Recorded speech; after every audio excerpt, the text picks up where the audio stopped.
Hello again. Here we go. Sunday afternoon, 3rd of November. Nice rainy day that we're finally getting some rain. Probably snow here in another couple weeks. We'll see. We should get rain. Just got out of church. Vikes don't play till later, so we got some time to do some errands and whatnot. Anyway, main topic of discussion here. What am I going to talk about? Well, there's not really much to talk about besides the upcoming election, which is going to be in 2 days. I'm not going to make this a long video. I don't really see a need to. And as scathing as I've been about women, I gotta really say, in one sense, we can be angry at them. But those of us who are Christian men in our modern culture, we can't be too justified in being angry at women for too long, for doing what they kind of were programmed to do along the way. There came a time where it was like, well, we don't have the man, we don't have our men. Our men are turned against us, or they were convinced of that. So we in the West have lost just about everything. I mean, the women are not really women anymore. They don't really think like women. They don't act like women. They don't know what it's like to be a submissive partner. Not a doormat, but a submissive partner. As in they are not okay. They don't know how to serve a mate helpfully, willingly. Everything is about blaming. Everything is about shaming other men. We got to come to the point, though, where we realize we allowed this. We allowed this. We didn't do anything about it. And they actually did try to do something about it. They found feminism. And as much as you want to maybe complain about how destructive it's been, and it has, we got to try to find a way to combat that. And that's by being politically involved. As a Christian, by the way. As a Christian. And I've heard over the years from some guys who are Christians, and they don't want to talk about political issues. Or they'll say something really stupid, horribly stupid about how they're not called to be involved in politics or to know what's going on or to know certain things. I can't think of a more stupid thing to say than that. And the next time some guy says that to me, I'm going to tell that to him. And the next time a Christian man says that to me, I'm going to say, I'm going to tear his butt off. His butt is going to be burning when I'm done with him. I'm going to light him up. And I'm lighting you guys up, whoever listened to this, who are Christian men and who make stupid, idiotic statements such as that we're not to be involved in politics.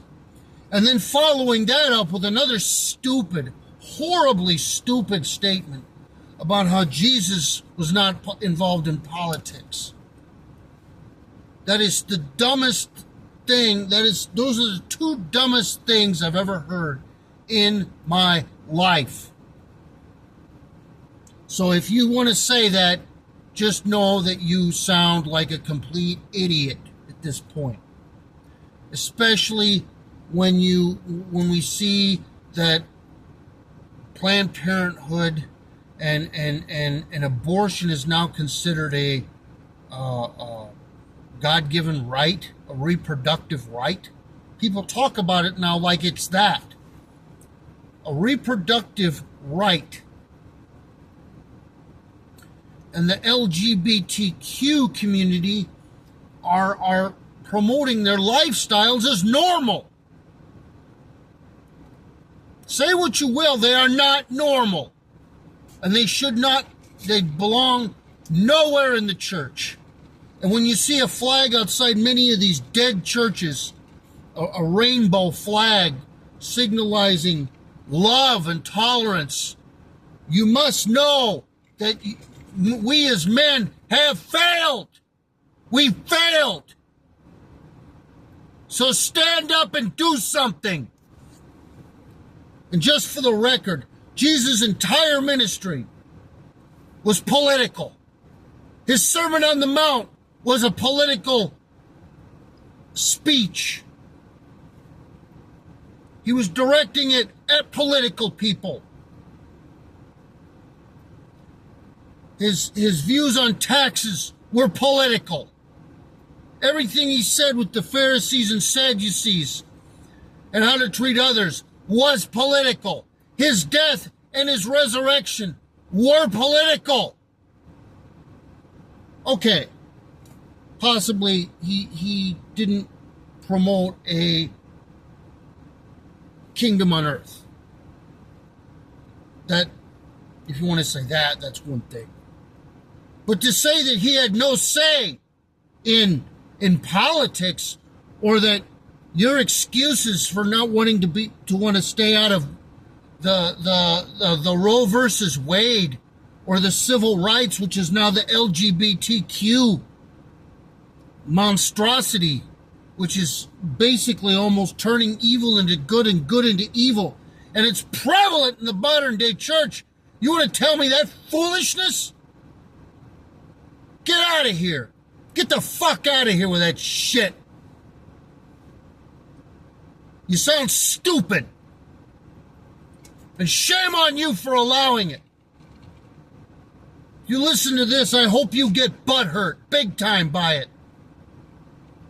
And yes, I'm after you. You allowed it. The people that are Trump supporters now, a lot of them, are not even, they support Planned Parenthood. If they're not Christians, they do support free speech and even free reproductive rights. And the gun thing is really secondary. Don't get me wrong, I'm a gung-ho guy all the way. Pro-Second Amendment for sure. But that's really kind of secondary when it comes to the Planned Parenthood and the LGBTQ. Those pale in comparison. So when a Christian man says something like that, and I've heard that we're very low on the, I've done enough research to know that we're very uninvolved in the political realm. We have no say, Christian men. And that has got to change. So don't come at me with your bullshit. And Christian men, you ought to be ashamed of yourselves for where things are at today. And that's all I have to say. Get out and vote on Tuesday.